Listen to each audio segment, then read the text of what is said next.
కడప జిల్లా బద్వేలు ఆర్టీఓ చంద్రమోహన్ పేదలపై కక్ష సాధింపు చర్యలు మానుకోవాలని, పేదల ప్రాణాలతో చెలగాటం దుర్మార్గకరమైన చర్య అని సిపిఐ జిల్లా కార్యవర్గ సభ్యులు వీరశేఖర్ పేర్కొన్నారు. మంగళవారం బాఖరాపేట సమీపంలో తెలుగు గంగ కాలువను పరిశీలించారు. ఈ సందర్భంగా వీరశేఖర్ మాట్లాడుతూ, ప్రభుత్వం ప్రతిష్టాత్మకంగా బద్వేలు నియోజకవర్గంలోని చెరువులన్నింటినీ కూడా తెలుగు గంగ నీళ్లతో నింపమని ఆదేశించడం రైతుకు శ్రేయస్కరమైన విషయం.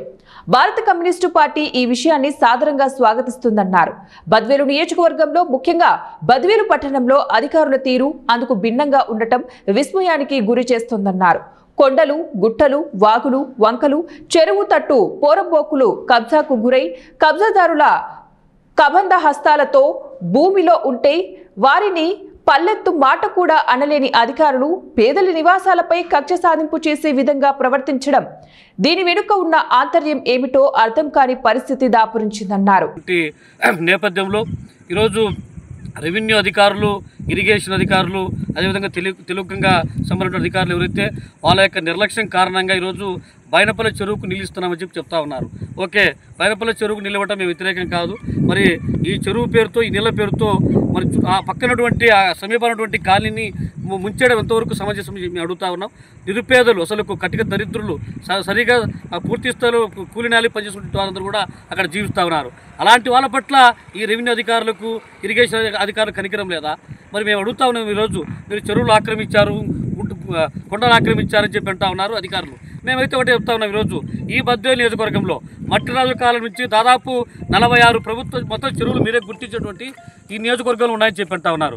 మొత్తం అన్ని చెరువులు కూడా ఆక్రమణ జరిగినాయి. మరి పెద్ద ఎత్తున పంట పొలాలు చేసుకుంటా ఉన్నారు.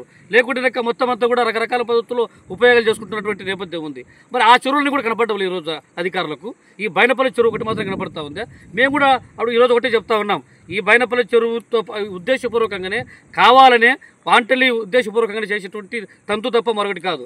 ఈరోజు ఈ చెరువు కానుకున్నటువంటి తెలుగుగంగ కెనాలు ఏమాత్రం దానికి దీనికి ఏమాత్రం సంబంధం లేదు. అయినప్పటికీ ఈ కెనాలు కూడా పూర్తిగా నిలబోనీయకుండా పూర్తిగా ఆపిచ్చేసినటువంటి పరిస్థితి. ఏం కారణం అని చెప్పంటే ఆర్డీఓ గారి పేరు చెప్తా ఉన్నారు. ఆర్డీఓ గారే స్వయంగా దీన్ని చేయించామని చెప్పి ఇరిగేషన్ అదేవిధంగా తెలుగుగంగ అధికారులు చెప్తా ఉన్నారు. మరి అంత కక్ష సాధింపు చర్యలు ఎందుకు చేపడతా ఉన్నారు?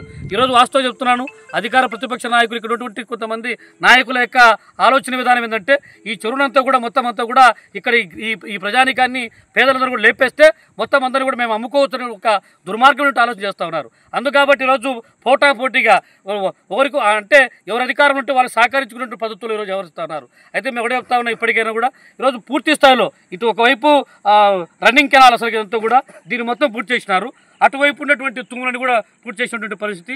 అలుగుపోతా ఉంటే ఆఖరికి అలుగు మీద కూడా, అలుగుపోయేటువంటి దగ్గర కూడా ఈరోజు మట్టేసి పూర్తిగా దాన్ని కూడా అవతలకు నిలిపోయినటువంటి పరిస్థితి. మరి చింత చెరువుకు ఏ విధంగా నిలిపోతాయో మరి చెప్పాలంటే అవసరం ఉంది. ఈరోజు అధికారులు ఇక్కడి నుంచి మొత్తం అంతా ఈ నీళ్ళు కనుక పారితే మొత్తం ఆడ కేశంపల పొలాలకు ఇంకా ఎక్కువ ఎత్తున కట్టు చింత చెరువుకు పోయేటువంటి కెనాల్ అంతా కూడా ఇది. కాబట్టి దీన్ని అధికారులు దృష్టిలో పెట్టుకుని తక్షణమే 4-5 రోజుల ముందు చెప్తా ఉన్నాం. ఆర్డీఓ గారు కూడా స్వయంగా ఇక్కడికి వచ్చి పర్యవేక్షించినారు. ఏం సార్, మేము ఆర్డీఓ గారికి విజ్ఞప్తి చేస్తా ఉన్నాం, ఎందుకు ఇంత పేదల పక్షాన్ని ఇంత కఠినంగా వ్యవహరిస్తున్నారు? మీరు నిజంగా మీకు చిత్తశుద్ధి ఉంటే, నిజంగా మీ అధికారులుగా ప్రజానికం న్యాయం చేసినటువంటి పద్ధతులు ఉంటే అన్నీ చేయండి. మొత్తం అంతా కూడా ఈరోజు మొత్తం బద్వేలు పట్టణంలో విలువైనటువంటి ప్రభుత్వ భూములు పోతున్నాయి, కొండలు గుట్టలు పోతున్నాయి, చెరువులు పోతున్నాయి. వాటిని పట్టించుకోవడం లేదు. కోట్లాది రూపాయలు విలువైనటువంటి భూములు పోతున్నప్పుడు కూడా వాటి పట్టించుకోవడం లేదు. పేదవాడు ఈరోజు కడుపు మండి 2 సెంటు, 1 సెంటు 2 సెంట్లో మరి ఈరోజు చిన్నపాటి రూములు లేకుంటే గుడిసెలు వేసుకుని కాపురం చేస్తూ ఉంటే వాళ్ళపైన మీ యొక్క కరికరం లేకుండా కాఠిన్యంగా వ్యవహరించడం సరైనటువంటిది కాదు. కాబట్టి అధికారులు ఆలోచించండి. ఈరోజు ఏదైనా ప్రమాదం జరిగితే కాలనీ కానుకుని మొత్తం అంతా కూడా పెద్ద ఎత్తున నీళ్ళు వచ్చాయి. మరి ఎక్కడ ఏ ఒక్క మనిషి చనిపోయినా కూడా దానికి ప్రభుత్వ అధికారులే బాధ్యత.